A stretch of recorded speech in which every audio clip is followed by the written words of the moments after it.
બહુ મોડું રખડવું નહીં, 2 વાગ્યા સુધી રખડવું, 2 વાગ્યા કાંઈ ખાવાનો સમય નથી, સુવાનો સમય છે, સૂર્યોદય પહેલાં ઉઠવું, વધુ સૂર્યોદય ઉઠી જવું, 6-7 વાગે ઉઠી જવું, હજી 10, 11 વાગે બધું ઉઠવું. એ તો રાક્ષસોના કામ છે, પણ માણસના કામ સીધી સાધના છે. બસ જમવાના સમયે જમી લેવું, સુવાના સમયે સુઈ જવું, જાગવાના સમયે જાગી લેવું અને ભણવાના સમયે ભણી લેવું.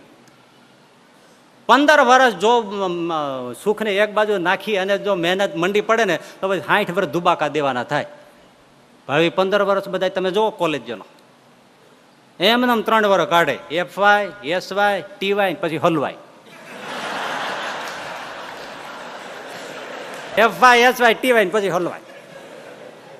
કારણ કે હવે 3 વર્ષ રખડ્યા એના કરતા એને અંગ્રેજી કર્યું હોત તો 2 સ્પેલિંગ, થોડું ગ્રામર, થોડું ડાયરેક્ટ ઇનડાયરેક્ટ, પછી આ એ બધું એવું જો કંઈક કરી લીધું હોત, એક્ટિવ પેસિવ આ બધા કર્યું, બધા ટેન્સીસ કરી લીધા હોત તો એને અને સ્પેલિંગ ને વોકેબ્યુલરી બધું ફાઇન કર્યું હોત તો પછી અંગ્રેજીમાં કંઈ વાંધો તો ના આવે. જરૂરી છે અંગ્રેજી આજના જમાને.